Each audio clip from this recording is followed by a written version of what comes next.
jajaran Polres Goa, Polda Sulsel membongkar peredaran uang palsu di Universitas Islam Negeri, UIN Alauddin, Makassar. Uang palsu itu diduga diproduksi di kampus UIN Alauddin. Nilainya disebut mencapai ratusan juta rupiah. Sejumlah alat bukti yang digunakan mencetak uang palsu telah diamankan polisi. Terduga pelaku juga melibatkan pegawai kampus. Pengungkapan peredaran uang palsu ini berawal saat polisi mengamankan seorang terduga pelaku. Kapolsek Palangga, Ibtu Firman mengaku, kasus tersebut telah ditangani Polres Goa. Di Polres yang tangani, komunikasi dengan Bapak Kapolres atau Kasat Reskrim, ujarnya kepada wartawan. Sementara Kasat Reskrim Polres Goa, AKP Bahtiar tak menampik hal tersebut. Sabar dulu ya, katanya, Sabtu, 14 Desember 2024. Kasus dugaan peredaran dan produksi uang palsu ini disebut masih dalam pengembangan pihak kepolisian. Sejauh ini, belum diketahui kronologi kasus dugaan peredaran dan produksi uang palsu dalam kampus itu.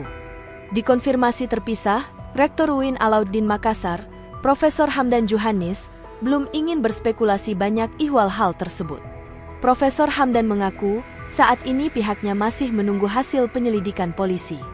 Maaf, saya belum bisa menyampaikan informasi apa-apa karena belum ada penyampaian resmi dari polisi ke kampus, kata Profesor Hamdan dikonfirmasi, Sabtu, 14 Desember 2024.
Download Tribun X sekarang, menghadirkan lokal menjadi Indonesia.